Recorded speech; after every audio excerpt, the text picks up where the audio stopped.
अरे 10 से ऊपर वाला कोई है? 5 से ऊपर?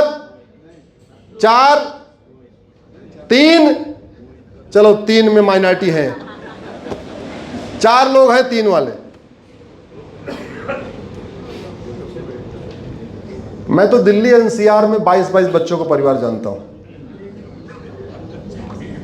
22 बच्चे, 23 बच्चे, 16 बच्चे, 18 बच्चे। बच्चों की संख्या पता करना सबसे बढ़िया होता है प्राइमरी के टीचर से संपर्क करिए, क्योंकि जनगणना में ड्यूटी उनकी लगती है। और हमारी पत्नी क्या है? अध्यापिका।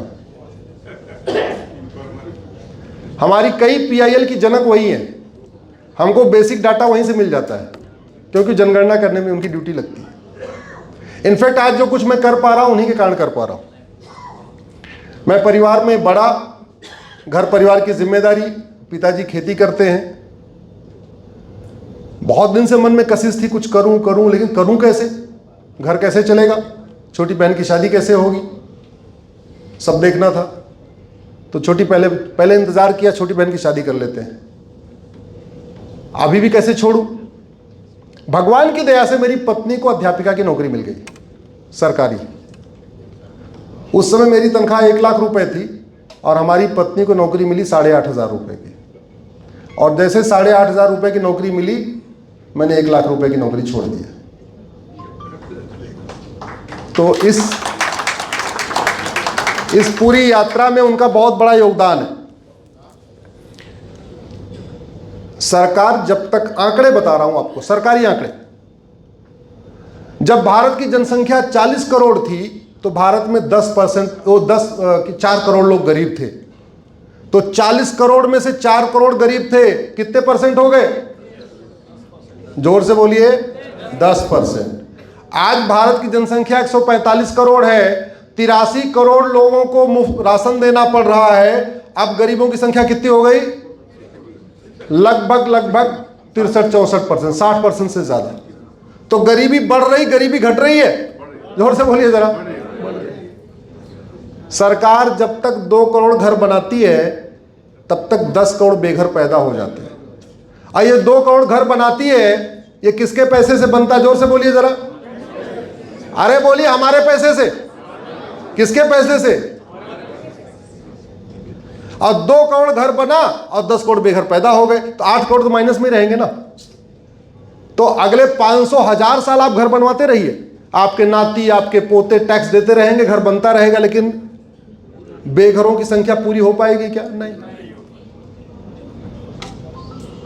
फिर भी गरीबी नियंत्रण की बात होती है, जनसंख्या नियंत्रण की बात नहीं होती।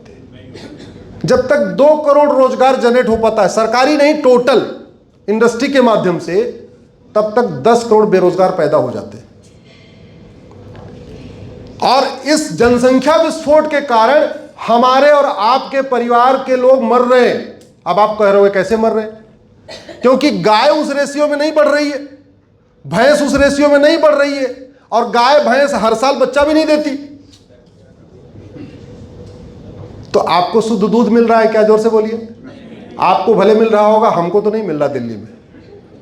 अभी गोरखपुर में पकड़ा गया, खालिद नाम था, क्या नाम था, 25 लीटर दूध में 40 कुंटल पनीर बनाता था। 25 लीटर दूध में 40 कुंटल पनीर। इस जनसंख्या विस्फोट के कारण बहुत सारी समस्याएं खड़ी हो रही हैं। एयर पोल्यूशन मूल कारण जनसंख्या विस्फोट, वाटर पोल्यूशन मूल कारण जनसंख्या विस्फोट, नॉइज पोल्यूशन मूल कारण जनसंख्या विस्फोट, लैंड पोल्यूशन मूल कारण जनसंख्या विस्फोट, नकली दूध, नकली फल, नकली मेवा, नकली तेल, नकली घी, नकली पनीर, सब कुछ मूल कारण। डिमांड ज्यादा, सप्लाई कम है। जमीन हमारे पास 2%, पानी हमारे पास 4%, जनसंख्या हमारी दुनिया की 20% हो चुकी है, फिर भी दनादन बच्चे पैदा होते चले जा रहे हैं। मतलब जनसंख्या के मामले में हम वर्ल्ड रिकॉर्ड होल्डर हैं। दूर दूर तक हमारे कोई नहीं है। चीन 45,000 और हम 90,000 पर डे। ये होना चाहिए कि नहीं होना चाहिए? और संयोग देखिए, संविधान संविधान संविधान होता है, इस संविधान में लिखा हुआ है जनसंख्या नियंत्रण कानून बनना चाहिए। शेड्यूल 7 लिस्ट 3 एंट्री नंबर 28 लिखा हुआ है, population control and family planning होनी चाहिए। आपके माननीय सांसद ने इसको संसद में उठाया क्या? जोर से बोलिए। अच्छा, उन्होंने नहीं उठाया, आप उनसे मिलके आपने कभी कहा क्या?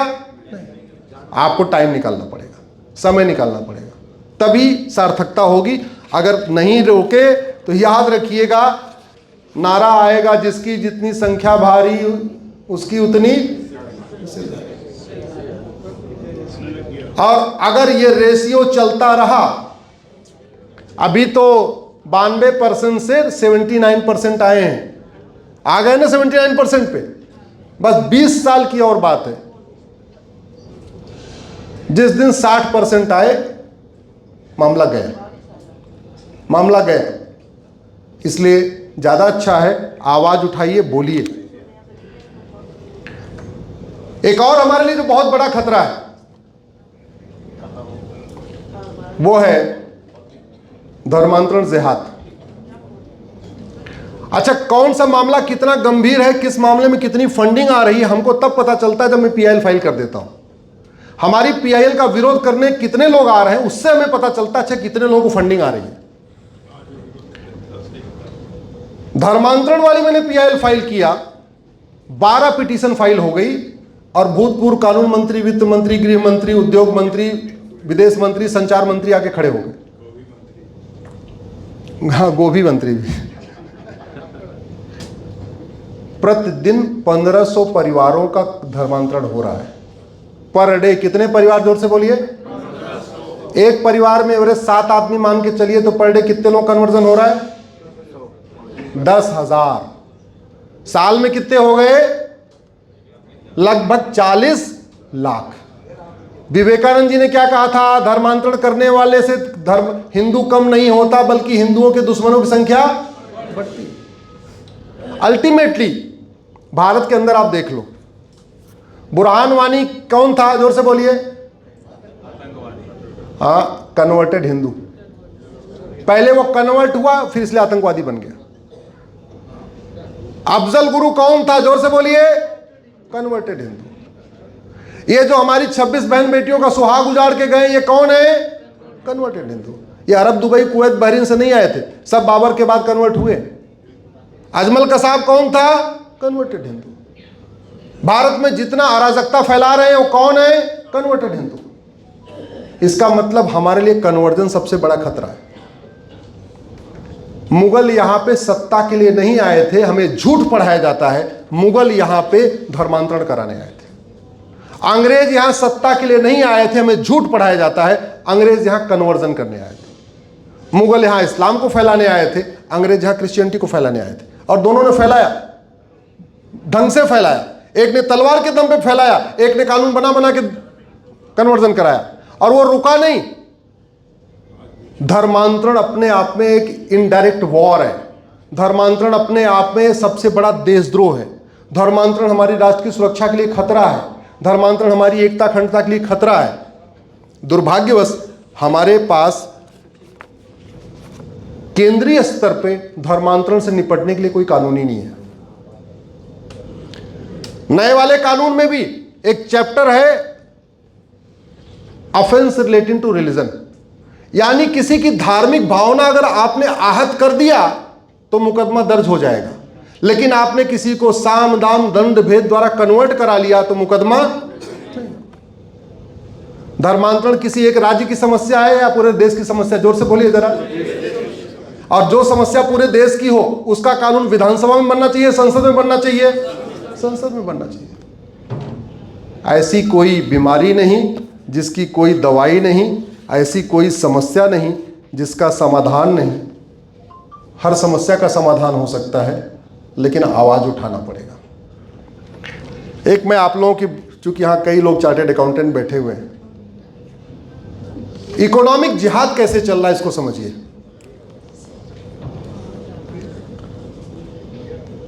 अमर अकबर एंथोनी फिल्म कितने देखी क्या? सबके पिता कौन थे? किशन लाल। जोर से। सबके पिताजी कौन थे?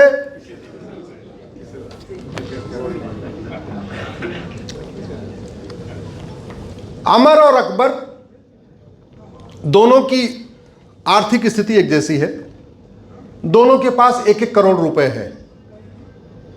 आप लोग बिजनेसमैन हैं। अब मैं आपको यह बताने जा रहा हूं कि कैसे आपके हाथ से बिजनेस निकलता जा रहा है। अमर अकबर दोनों के पास कितना? 1-1 करोड़ रुपए।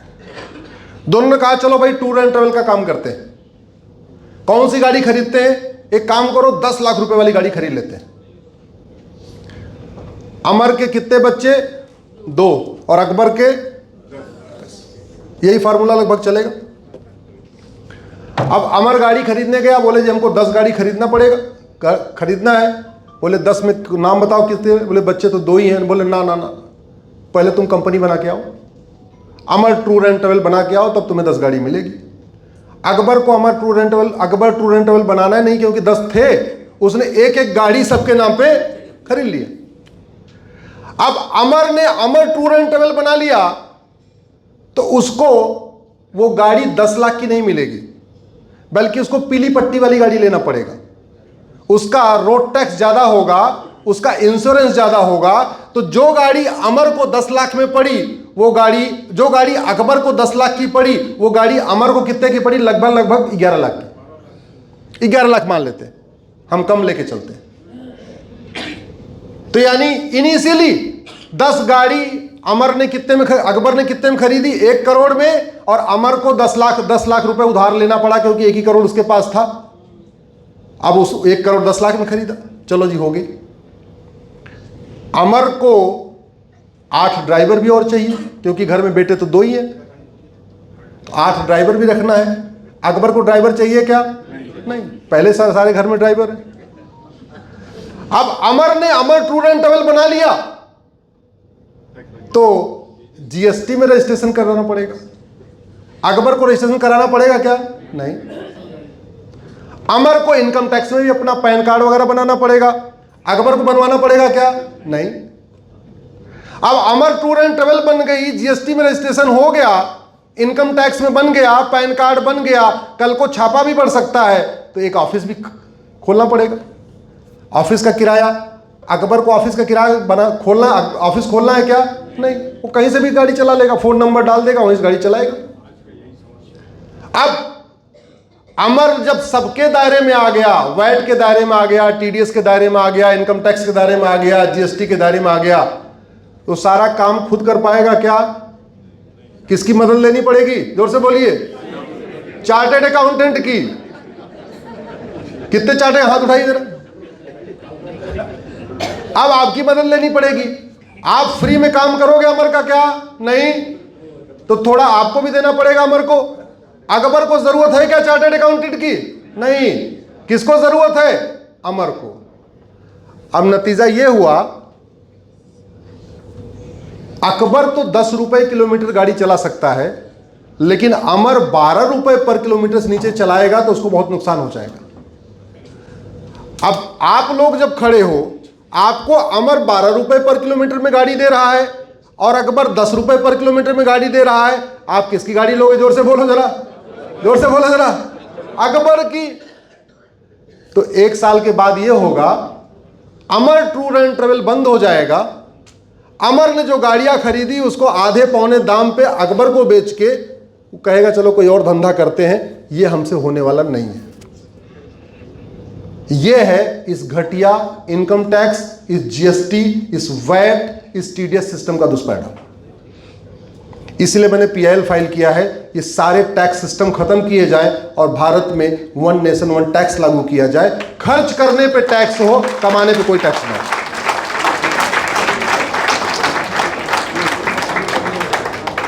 भाई जो आदमी जितना खरीदेगा वो अपना टैक्स देता रहेगा, कमाने पे क्यों टैक्स होना चाहिए? टैक्स की चोरी रुकेगी, आपका दिमाग शांत रहेगा, आपको जीएसटी इंस्पेक्टर का भय नहीं रहेगा, आपको इनकम टैक्स इंस्पेक्टर का भय नहीं रहेगा, आपको कागज हर बार बार नहीं भरना पड़ेगा। आपको मेंटल पीस मिलेगी कि नहीं मिलेगी? जोर से बोलिए जरा। सारे यहां बिजनेसमैन बैठे हुए, आपको मेंटल पीस मिलेगी कि नहीं? अरे तो भैया डिमांड करो ना, बोलो ना, आवाज उठाओ ना। और नहीं किया तो ये तो मैंने आपको एक एग्जांपल दिया है, ऐसे हर फील्ड में देख लेना। सब्जी मार्केट उठा के देख लो, फल मार्केट उठा के देख लो, बाकी कारपेंटर वाली मार्केट उठा के देख लो, बढ़ई वाली मार्केट उठा के देख लो, बाकी सारी मार्केट उठा के देख लो, हाथ से बिजनेस निकल रहा है कि नहीं निकल रहा है। और ये जो हाथ से बिजनेस निकल रहा है, इसके लिए टैक्स सिस्टम जिम्मेदार है। और इस टैक्स सिस्टम के लिए कौन जिम्मेदार? घटिया टैक्स सिस्टम कंटिन्यू करने के लिए जिसको टैक्स बदलना है वो कंटिन्यू कर रहा है पुराने वाले। ये इसका दुष्परिणाम है। भारत में 100 रुपए से बड़ी नोट बंद हो जाए, 5000 रुपए से महंगे सामान का कैश लेन देन बंद हो जाए, प्रॉपर्टी को आधार से लिंक कर दिया जाए और आधार को यूनिक आइडेंटिटी बना दिया जाए। मतलब आपका रोल नंबर वही होगा जो आधार नंबर होगा, आपका पासपोर्ट नंबर वही होगा जो आधार नंबर होगा, आपका ड्राइविंग लाइसेंस नंबर वही होगा जो आधार नंबर होगा, आपके वोटर आईडी का नंबर वही होगा जो आधार नंबर होगा। मतलब एक व्यक्ति के लिए एक आईडी हो गई पर्टिकुलर, वो 10 डिजिट की या 12 डिजिट की, वही आपकी आइडेंटिटी कर दिया जाए।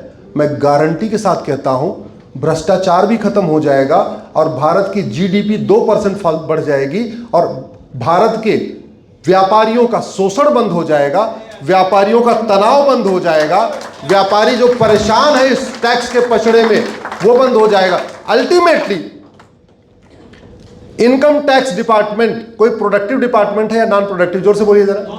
Non productive. GST department productive department है, नॉन प्रोडक्टिव? Non productive. ये वैट डिपार्टमेंट, टीडीएस डिपार्टमेंट है, प्रोडक्टिव है, नॉन प्रोडक्टिव? तो नॉन प्रोडक्टिव डिपार्टमेंट को क्यों रखना? नॉन प्रोडक्टिव डिपार्टमेंट को क्यों रखना? और जिस नॉन प्रोडक्टिव कारण बिजनेस हमारा पीछे हो रहा है, हमारे व्यापारी परेशान है, वीकेंड में घर में छुट्टी बनाना चाहिए, बेचारे इनकम टैक्स के कागज भर भर के दुखी हो रहे, वो बदलना चाहिए कि नहीं बदलना चाहिए? सोच बदलिए, देश बदलेगा। इसी के साथ मैं अपनी बात खत्म करता हूं।